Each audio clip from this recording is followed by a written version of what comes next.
Alright, so sets and clusters and how all this is gonna, kind of work out for us. So the Force of Will game is spread over the course of a year, just like a lot of other trading card games you may be familiar with. We receive 4 sets, one every 3 months, and the year usually is wrapped up with some sort of special set or starter deck. A year in Force of Will is often best described as being a cluster. We have the following clusters currently. Valhalla, which is technically ignored, we'll get to that later.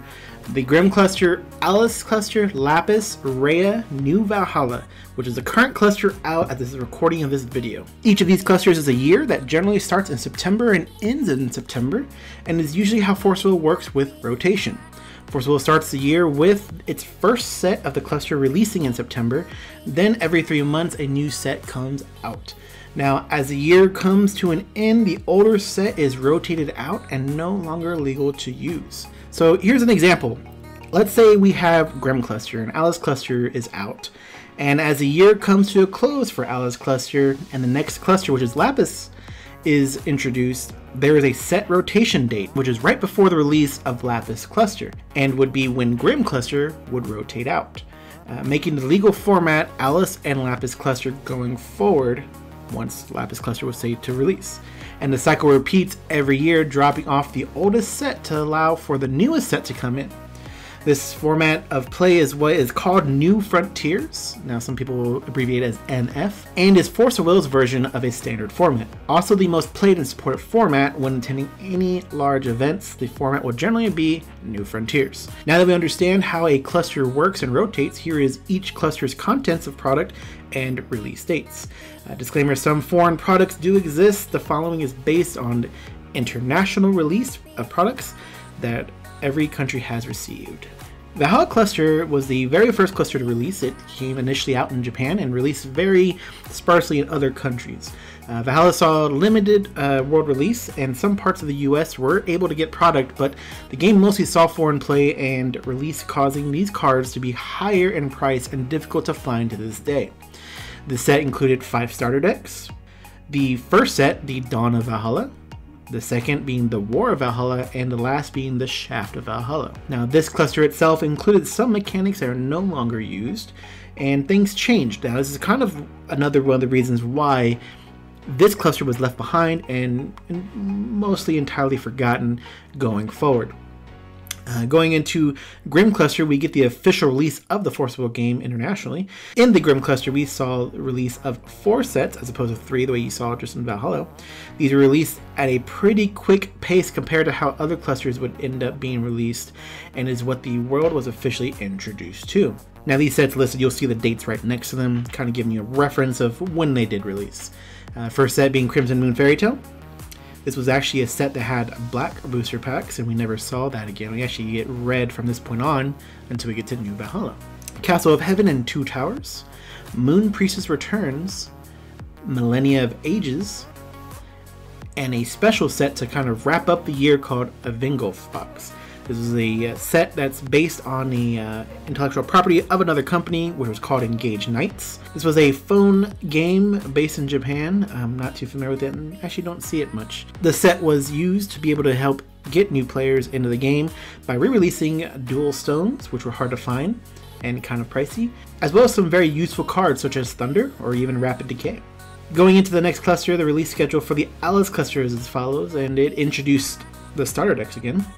So they started off the year with a dual deck that was Faria and Melgus. This is classified as the white and red starter decks.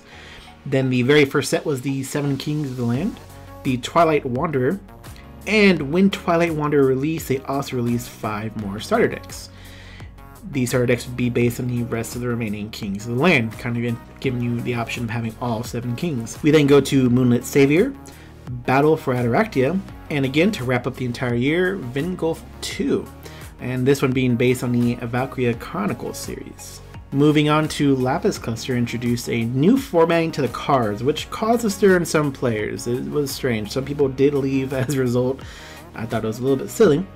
I'll put a little comparison up here on the screen right now as you see the old formatting of a resonator to the new formatting of a resonator. And this is kind of the new formatting is what we have going forward, and it's never been changed again, in spite of what you may hear. Some other things were changed, such as a quick cast chant and chants just that have quick cast as a keyword ability. We'll put that here as well. And this cluster also kind of set the pace of releasing the starter decks at the beginning of the cluster as opposed to somewhere in the middle.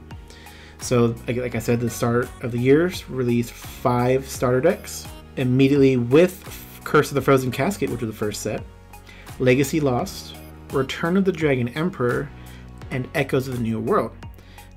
Now, the year ended just again as it has in the past 2 years, where we have a Vengulf 3. This one was based on the rulers that we've seen in the card game up to this point, and it was called Ruler All-Stars. It was also the first nod that the game has given to the original Valhalla set that released all that time ago by releasing some of the resonators as those old rulers. We'll put a few up here on the screen and compare them to their old rulers. There was a little bit of a difference, obviously. Going forward, we go into the Reiya cluster, which follows the same format as the previous years, but does not include a Vengulf set. This is the first year we just didn't see that, but instead they release a 6th starter deck later in the year.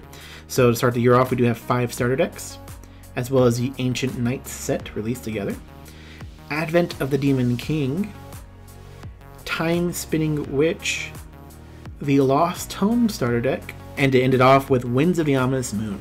And now we lead to where we are now. We are currently in the new cluster called New Valhalla, and we return to the world that kind of started it all, Valhalla. Like I said, this is kind of the returning to the recognition of where Force of Will came from and how it started. We started off this year so far with 5 starter decks, as well as the first set of the new Dawn Rises. Expected for the year so far, as recording this video, is going to be the 5 starter decks and at least 4 sets within this year. One change that has been made that's very important for you to recognize is those starter decks are very important, and if your LGS is carrying this product, you may want to actually tell them to keep ordering the starter decks throughout the year. The starter decks include every ruler that will be in this cluster given to you up front, so each set going forward will no longer have rulers within the box. This is going to be for at least, from what we know, for this cluster only. We'll always update this later if things change, but assume that this is just the new standard and how things will work. I hope you're able to understand all of this coming in. I find this as like a key component to understanding everything else we'll talk about going forward, understanding the basics of this. Now in our next video, we'll go over more in detail the impact each of these clusters actually had into the game, which may need to be split up into 1 or 2 videos. I'm not sure quite yet, so we can properly catalog the history of Force of Will. And we'll see you in the next video.